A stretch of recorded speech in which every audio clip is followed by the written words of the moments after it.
We're going to look at some more advanced string methods. So I'm going to start off with the string S. Now is the winter of my discontent. Not read very well, I'm sure. And just look at some things that you can do with strings. When you get into object-oriented programming, you start to learn more about something called methods. As it turns out, the S as a string is what's known as an object, and there are certain operations that you can perform on that object. And this is where this dot notation comes from. So S you can convert to uppercase, you can convert to lowercase. In the last video, we actually wrote a program called find. It turns out that there is a built-in procedure called find that will look for a character inside of a string. The only difference is that with the built-in version, you only get the first such character n. So if we do find n, it's going to give us the position of that n, the position counting from 0, like you always do in a string. So if you want to find, then say the next instance or another instance, then you have to do find, but you have to start off then where it finds the first one, add 1 to that to go to the next position, and then search to the end of the string. And it turns out that using find, you can look for more than just a character. You can look for an entire word. So we can look for winter. And then the last thing is you can actually have a true or false test. Is the character I in the string S? And it certainly is. So let's run this.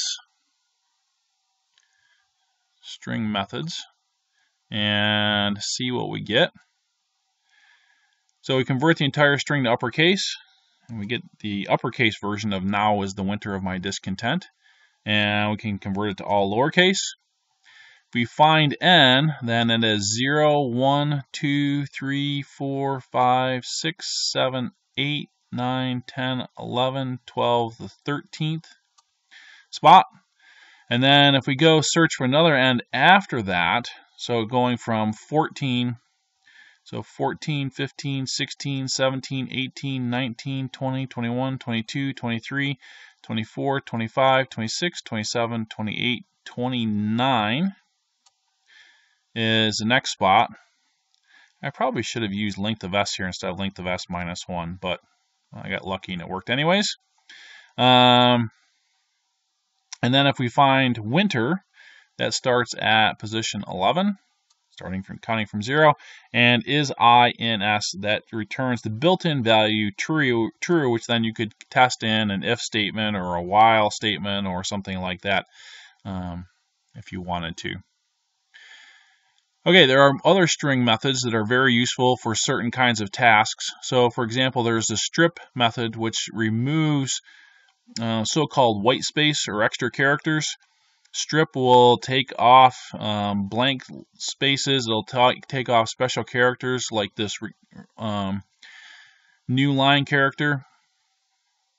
So we have two strings here, hello world, which is at the end of it we have appended a new line character, and we have goodbye, which has a bunch of blank spaces on the left and right hand edge of it.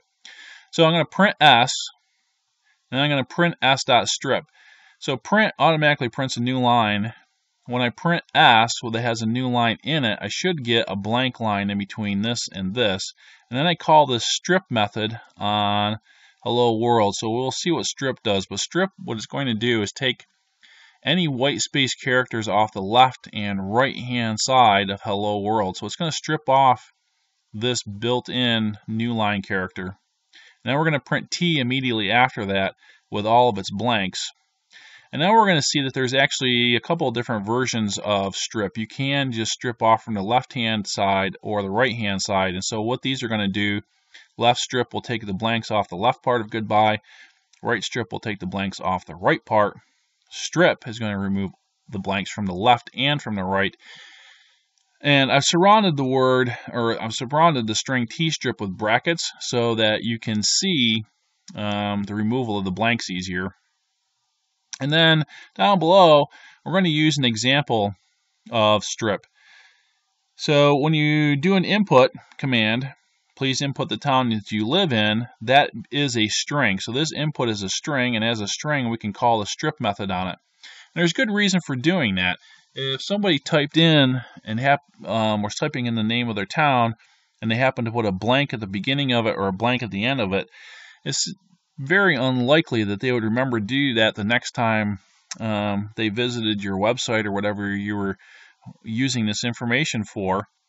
So to normalize everything, generally you strip off all these extra characters that somebody could inadvertently type in. So let's run this program. Strip. And so we see the initial hello world printed out with its new line character. And then when we strip that off, we don't get an extra new line from hello world.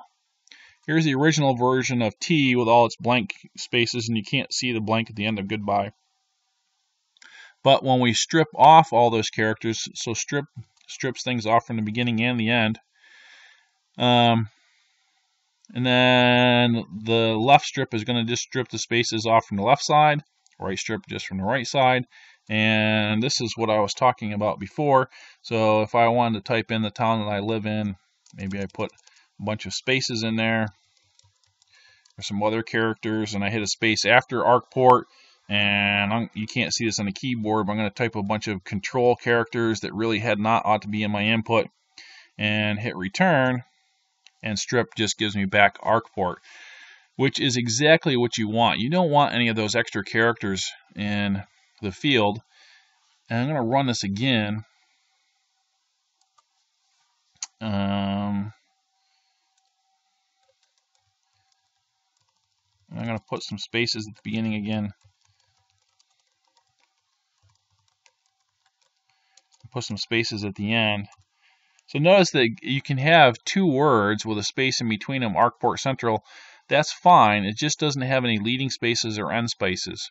So it helps to standardize one use of this is to standardize the kind of inputs that you get from users. And it's a good programming practice because as programmers, our job is to assume that the users really don't know what they're doing. And that's we spend a lot of time as programmers. Anyways, the last thing, I want to talk again about the idea that strings are immutable. So I have a string that's the same string we've been using, the alphabet in uppercase and lowercase. I'm going to print it out. And then I'm going to send this string off to a very simple little procedure which just takes a string and adds to it the word hello. And it's complaining because it really wants me to write x equals plus equals hello, but I don't know. Sometimes I like it to write it this way. So it's just going to print out the string with hello appended to the end of it. It really is insistent about wanting that plus equals. And then I'm going to print the string again. And the idea here is that by passing this string into this procedure, I don't actually change the string. This is going to set up a new version of the string called x, append x, hello to that x, but it's not going to change s. So I'm going to get the same string here as I do here, and this is related to the idea of immutability of strings.